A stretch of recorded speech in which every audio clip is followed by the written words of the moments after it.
શું દાદા આપણે સાંધામાં જેલ પૂર્યું પછી તમને કેવું લાગ્યું? ઘડીક દુખ્યું, ઇન્જેક્શન આપ્યા ત્યારે, પછી કોઈ વાંધો નથી. અત્યારે હું પણ પગ પર કસરત કરી શકું છું, હાવ છૂટશે, કોઈ તકલીફ તો નથી. અડધો કલાક પહેલા અત્યારે શું હતું? એ પહેલા દુખતું હતું, અત્યારે દુખતું નથી. અત્યારે દુખતું હા, નથી, બિલકુલ મટી ગયું. પણ એનો મતલબ એવો નથી કે સાવ મટી જ ગયો છે, બરાબર છે? એ અત્યારે દવાનો થોડો કેફ હોય, થોડો સાંધો ભારે હોય એટલે તમારું પેલું લાગે કે ધીમે ધીમે દુખાવામાં રાહત થશે. જેમ એની એન્ટી ઇન્ફ્લેમેટરી ઇફેક્ટ આવે, હા, સૂજનની ઉપર ઇફેક્ટ જેમ જેમ આવતી જશે એમ દુખાવામાં રાહત થતી જશે, બરાબર છે? પણ આ કસરત અને જે પરેજીઓ કીધેલી છે હા, એ પૂરેપૂરી પાળજો, બરાબર છે? જી, અને તમારા જેવા જે બીજા દર્દીઓ હોય હા, અને હજી સાંધાનો ઘસારાની શરૂઆત હોય, હા. તરત સાંધા બદલવાને બદલે ઓઇલ. ઓઇલ પુરાવાની સલાહ આપજો, હા, જી.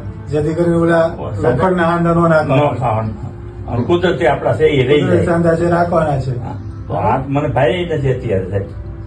લાગશે પછી થોડી વાર પછી અસર થાય.